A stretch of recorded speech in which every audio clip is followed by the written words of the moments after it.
Beware the Babysitter, huh? Does this mean we're getting the Babysitters Club Sweet Valley High crossover we've always wanted? Argo Flump Book Review, Argo Flump Book Review. This book begins by recapping the last 5 or so books. Get ready because this storyline is a doozy. It all started when Jessica drugged her boyfriend and her sister because she thought it would help her become prom queen. Jessica is a horrible person. Yeah. Elizabeth and Sam drove home drunk and got into a car crash. Sam died immediately, and Elizabeth was temporarily arrested until the real culprit was found. Real culprit does not refer to Jessica here, so I'm left to assume she gets a free pass for drugging people at prom. The murder story caught the attention of a psychotic serial killer named Margo, who looks just like Elizabeth. That is more than a little odd because Jessica and Kelly also look exactly like Elizabeth. Why does she have 3 doppelgangers? Actually, make that 4, since Margo has a twin sister in the sequel book. Anyway, Margo's decided she's going to kill Elizabeth and take over her life in order to escape bounty hunter Josh Smith. And that's the story so far. Weird, right? At this point, I had to put the book down and wonder what happened to this series. Jessica is now dating a dirt bike racer named James. They go hiking together, and he tries to push her off a cliff. He pretends that he was trying to save her from falling, but she knows better. She doesn't know better enough to stop dating him, but she knows enough to realize something's weird with this guy. Sure enough, James is a phony. Margo is paying him $2,000 to date Jessica and get inside information on the Wakefield family. At first, James is okay with this, but as he gets closer and closer to Jessica, he starts to fall in love with her. He starts having serious doubts about his job, especially when Margo acts more and more unhinged. Margo comes up with a wig and fake identity so she can get a job at the local daycare. She figures that will help her get more inside information on the Wakefields. Which is ridiculous, by the way. The 4-year-old who lives down the street isn't gonna have a lot of useful info.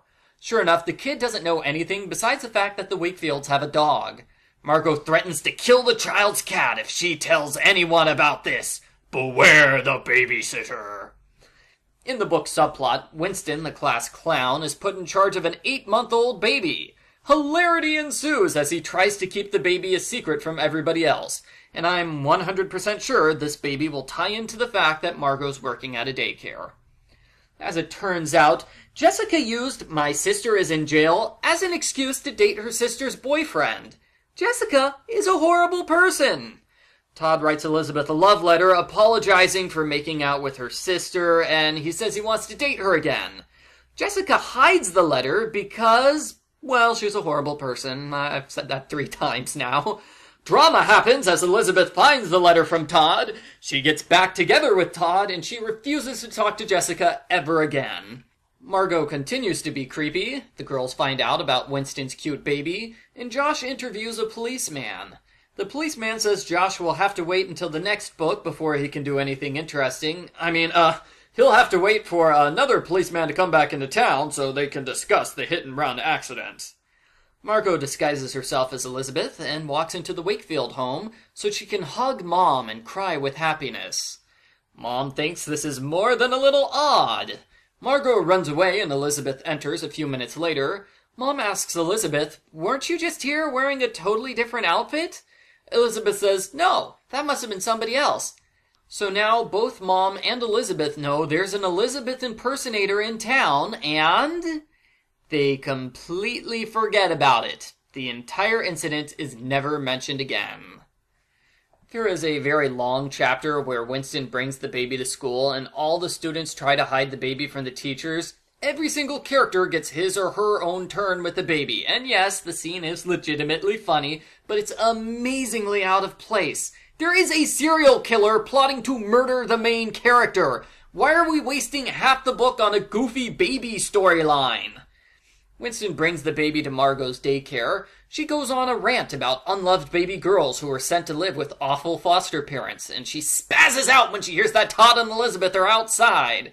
Winston's worried, and he thinks Margo is incredibly odd, but he still decides to hire her as a babysitter.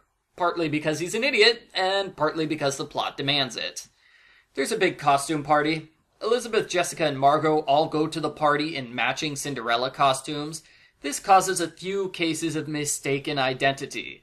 Elizabeth sees Margo glaring at her. She thinks it's Jessica. Margo pretends to be Elizabeth so she can dance with Todd, and she gets touchy-feely with him. Josh mistakes Jessica for Margo and tries to have her arrested until he realizes that he's got the wrong girl. The next day, Margo decides to kill Winston's baby. Just when she's about to do it, Elizabeth appears. Now that Margo and Elizabeth are alone together, she takes this as the perfect opportunity to kill Elizabeth, and nope. She gives Elizabeth the baby and runs away. The babysitting murder was just a fake out. There's another fake out scene where it looks like Margo might kill the baby, but the baby's parents soon appear and take it back. We finish with Margo sending a letter to Mom and Dad, inviting them on a 2-day business trip to San Francisco, all expenses paid for. Which means Elizabeth and Jessica will be alone for 2 days in the next book. The end. Post-book follow-up. This is not a good book. Nothing happens besides for Elizabeth and Todd getting back together. This is clearly just a placeholder book, a big time waster designed to stretch out the story, so the big finale is book 100. The book wastes time by describing every single costume at the costume party in great detail, by recapping all of the previous books in great detail, and of course, there's the Winston baby storyline, which takes up over a third of the book. It was funny, yes, but it was irrelevant and distracting. They really should have put this subplot in a different, more lighthearted book, because it doesn't fit with the serial killer storyline. Also, the baby subplot happened for really contrived reasons. The baby's dad is in Central America when terrorists take over his hotel room, so he can't get his passport. So the baby's mom has to fly to Central America to give him a replacement. That's why Winston ends up with a baby. They couldn't think of a more reasonable explanation for why Winston would have a baby? I liked Margo. She made for a creepy, scary villain. At least she was creepy until a third of the way through the book, when it became obvious that she wasn't going to do anything. She's not going to kill anybody. It's just building up for the grand finale. I would have liked her better as a villain if she kept her villainous momentum going. Overall, the book is filler, plain and simple. All it does is stretch out the story for another book that was obvious to me, and I didn't even read the previous 5 books in the series. I want to read the conclusion to the Margo storyline, sure, but if you're reading the arc from start to finish, you can skip over this book without missing anything. I give Sweet Valley High number 99, Beware the Babysitter, a 2 out of 10.